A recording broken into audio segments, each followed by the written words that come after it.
খুব বৃষ্টি হচ্ছে। সাগর বললো যে একটু মুড়ি মেখে দাও বাবা, একটুখানি তুমি চপ নিয়ে আসবে। আমি চপ তো পেলাম না, সব দোকানপাট একদম বন্ধর মতন অবস্থা, কোথাও নাই সিঙ্গারা টিঙ্গারা। তাই ঝুড়ো ঝুড়ো করে পেঁয়াজ কেটে নিলাম, 1 চামচ অ্যারারুট দিয়ে দিলাম, আর 2 চামচের মতন বেসন দিয়ে দিলাম, অল্প একটু হলুদ দিয়ে দিলাম,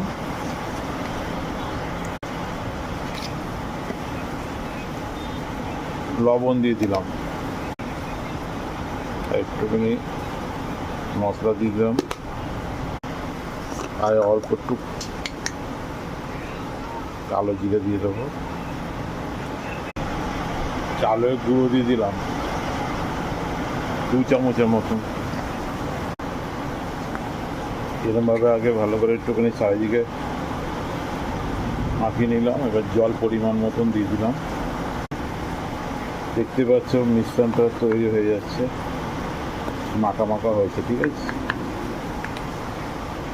আমি এরমভাবেই করি, অনেক সময় আলাদা ফাটিয়ে নিয়ে তারপরে পেঁয়াজ দিলেও হয়, আমি এরমভাবে করে নিলাম। আর বন্ধুরা, তোমরা কিন্তু চুপি চুপি ভিডিও দেখছো, একটু লাইক করছো না কিন্তু, আর কমেন্ট করছো না কিন্তু, প্লিজ করে দিও, আর তারপরে আমার ভিডিও করার ইচ্ছাটা জাগবে। দেখো কীরকম হয়েছে, একদম মাখা মাখা। এবার তেলে ছাড়বো আর খাবো। তেলটা গরম হয়ে এসছে, আমি দুটো দিয়ে দেখবো। হ্যাঁ, তেল একদম গরম হয়ে গেছে, আর লাল লাল করে ভেজে নেবো।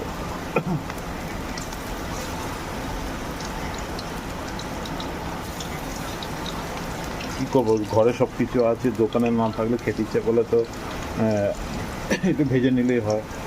সুস্বাদু ঘরে খাওয়ার তো খাওয়া ভালো। দেখতে পাচ্ছি একদম লালচে লালচে বাদামি বাদামি কালার হয়েছে, ভালো লাগছে। এবার তুলে নেবো, ঠিক আছে। পাঁপড় ভেজেছি, এই যে পেঁয়াজি অনেকগুলো গরম গরম খেয়ে নিয়েছি, 2-4টে করে। এখন মুড়ি দেবো, আলু সেদ্ধ, এদিকে পেঁয়াজ কুচনো দিলাম, আর লঙ্কাও খায় না বলে লঙ্কা দিচ্ছি না কিছুতে। কাঁচা তেল, আম তেল দিয়েছি, আর পাঁপড় ভাজা, এইভাবে মুড়িটা মাখলাম। সেদ্ধ আলু, গন্ধরস, লেবু একটু রস দিয়ে দিয়েছি, ঠিক আছে। লেবু সবসময় থাকে। আর কেমন লাগলো ভিডিওটা কমেন্টে জানিও। আজকে সন্ধ্যাবেলার টিফিন অল্প সময়ের মধ্যে একদম, তারপরে সুন্দর মুড়ি মাখা করে নিলাম। আর ভিডিওটা লাইক করে দিও, ঠিক আছে, পাশে থেকো।